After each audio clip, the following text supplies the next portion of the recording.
Halo, jumpa lagi dengan saya Mas Agus Darmaji di seputar finance. Di chapter kali ini saya akan membahas yang istimewa ya. Ini untuk pengetahuan kita semua. Yang jelas ini ranahnya ke mafia ya, ke mafia. Cuman ini hanya untuk pengetahuan aja dan tidak untuk ditiru, tidak untuk ditiru. Cuman teman-teman harus tahu ini ya. Jadi gini, tadi ada teman lama datang ke rumah nih. Ya, salah satu branch manager di sebuah finance ya, karena bulan ini kan closingan kan dia curhat ke saya nih. Jadi ada kasus seperti ini, mobilnya itu sudah lama ya toh, BPKB-nya ready ya kan.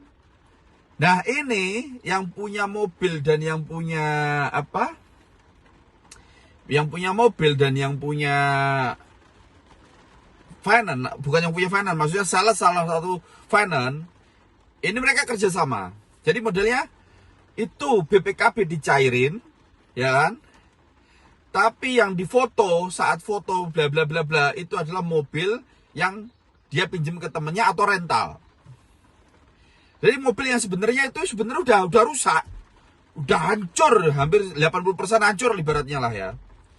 Cuman BPKB ready. Ya. Pinter nih orang, pinter, saya aku pinter. Dia berani membayar orang internal, berani membayar seorang sales 20 juta, ya, suruh nyairin. Ya kan? Nah, artinya gini, yang namanya mafia kan di semua bidang kan ada ya. Bahkan sekelas pejabat pun ada ya. Ya. Ini salah satunya contoh di dunia finance, bahwasanya BPKB tanpa ada mobil pun bisa dicairkan. Ya, ini banyak hal kasus kayak gini. Nah, ini saya lebih ke arah buat teman-teman yang bakul mobil lebih hati-hati. Begitu teman-teman mau beli mobil, jangan lupa cek nomor rangka dan mesin, jangan lupa dicek fisiknya, itu untuk keamanan panjenengan semua ya.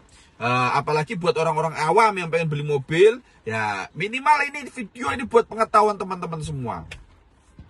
Jadi ini gila abis ya aku bilang ya, karena ini katakanlah bisa jadi 2 unit 1 BPKB ya, ini tuh bisa. Saya kasih contoh seperti ini, contoh ya. Ada BPKB tapi nggak ada mobilnya. Kalau tadi kan mobilnya laka tapi ada, ya kan? Dicairkanlah sama pihak finance dengan berani membayar 20 juta ke salesnya untuk mencairin itu. Oke, lah terus bagaimana kalau ini hanya ada BPKB?